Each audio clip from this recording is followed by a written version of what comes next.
The physical execution of skilled trades, the precise tension of shears through hair, the tactile feedback of a manual craft, remains highly resistant to artificial intelligence. Yet the vocational schools responsible for teaching these irreplaceable human skills are facing a systemic crisis. They are buckling under escalating administrative bloat, high operational overhead, and complex regulatory friction. The economic outcomes reveal the severity of this problem. According to federal data, 98% of Title IV-funded cosmetology programs fail gainful employment earnings thresholds, with graduates frequently out-earned by workers holding only a high school diploma. This high failure rate is driven by a loan mill dynamic. Traditional institutions inflate their tuition costs specifically to capture the maximum allowable federal student loans, extending programs unnecessarily and trapping students in debt before they even enter the workforce. Comparing national models. On the left in red, typical Title IV beauty schools leave students with $11,000 median debt. Students work unpaid in commercial clinics while schools pocket revenue, resulting in an abysmal 24 to 31% on-time graduation rate.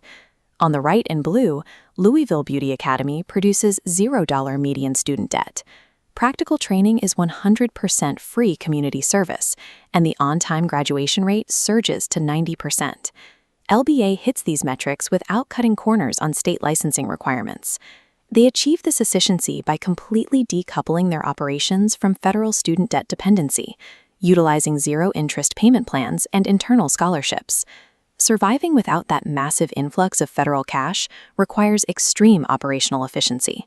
To achieve this, the research layer of Tran University developed an underlying software and operational framework for LBA known as institutional intelligence. Solving the economic strain in vocational education does not require extracting cheaper labor from students.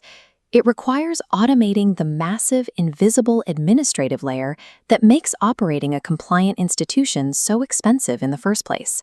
Traditional vocational schools suffer from the fragmentation problem.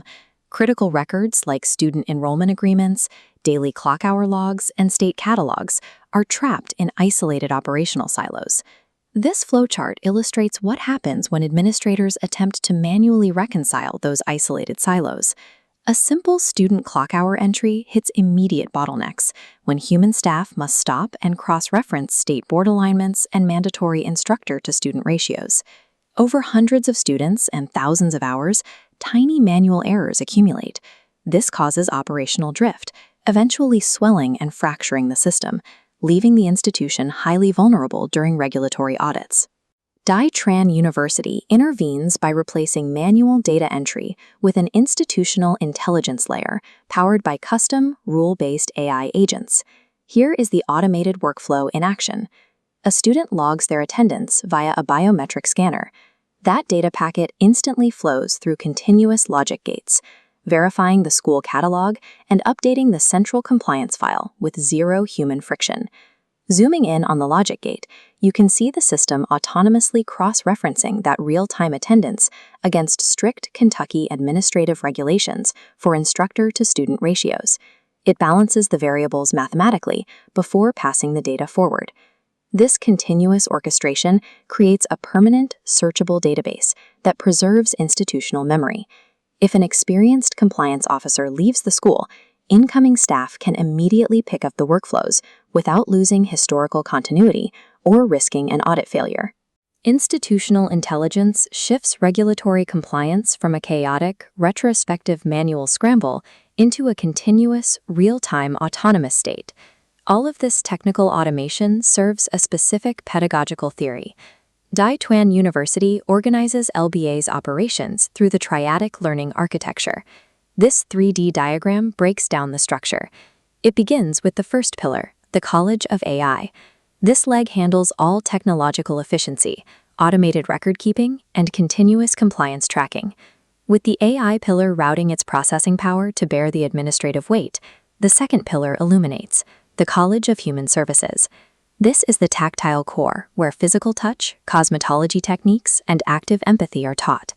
The governing philosophy here is that artificial intelligence is never treated as the educator. It acts as an operational shield, intercepting paperwork and bureaucracy so the human instructor can focus entirely on the student in front of them. The tripod stabilizes with the final pillar, the College of Humanization. This ethical layer develops business leaders who prioritize community impact alongside economic development. You see this ethical layer directly in LBA's refusal to operate a commercialized student clinic. Instead of generating revenue from unpaid students, LBA partners with local intergenerational centers, turning clinical hours into 100% free community service for marginalized populations. True educational technology builds an automated fortress around the classroom, ensuring that empathy and tactile skill can thrive without administrative interference. To understand how this architecture holds up under pressure, we can look at its interactions with high-stakes regulations enforced by the Kentucky Board of Cosmetology. In July 2026, the state board is shifting to a biennial license renewal system. This transition doubles upfront renewal fees and creates severe administrative hurdles for working alumni holding multiple credentials. LBA's AI system continuously scans the regulatory horizon for these exact updates. It autonomously identifies active students and affected alumni, dispatching personalized, multilingual compliance alerts 6 months before the new fees take effect. The system also targets micro-hurdles, like the strict state regulation governing passport-style digital photos. If a student uploads a photo with a minor shadow or an applied filter, the board will immediately reject it and delay their licensing. This interface demonstrates the AI photo verification tool acting as a pre-check mechanism. As a headshot is uploaded, computer vision scans the image. Red bounding boxes instantly detect shadows and incorrect dimensions, guiding the student to correct the errors before they ever reach the state board portal. By catching these minor bureaucratic technicalities algorithmically, the institution guarantees that administrative friction will not derail a student's hard-earned entry into the licensed workforce.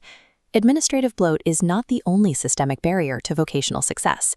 Language constraints actively exclude talented immigrants and refugees from entering licensed professions. Standard off-the-shelf machine translation tools are insufficient for this problem. When applied to dense chemical safety rules, infection control protocols, and anatomical regulations, generic translation models frequently lose critical context. This split-screen visualization shows LBA's targeted solution. Dense English chemical regulations are on the left.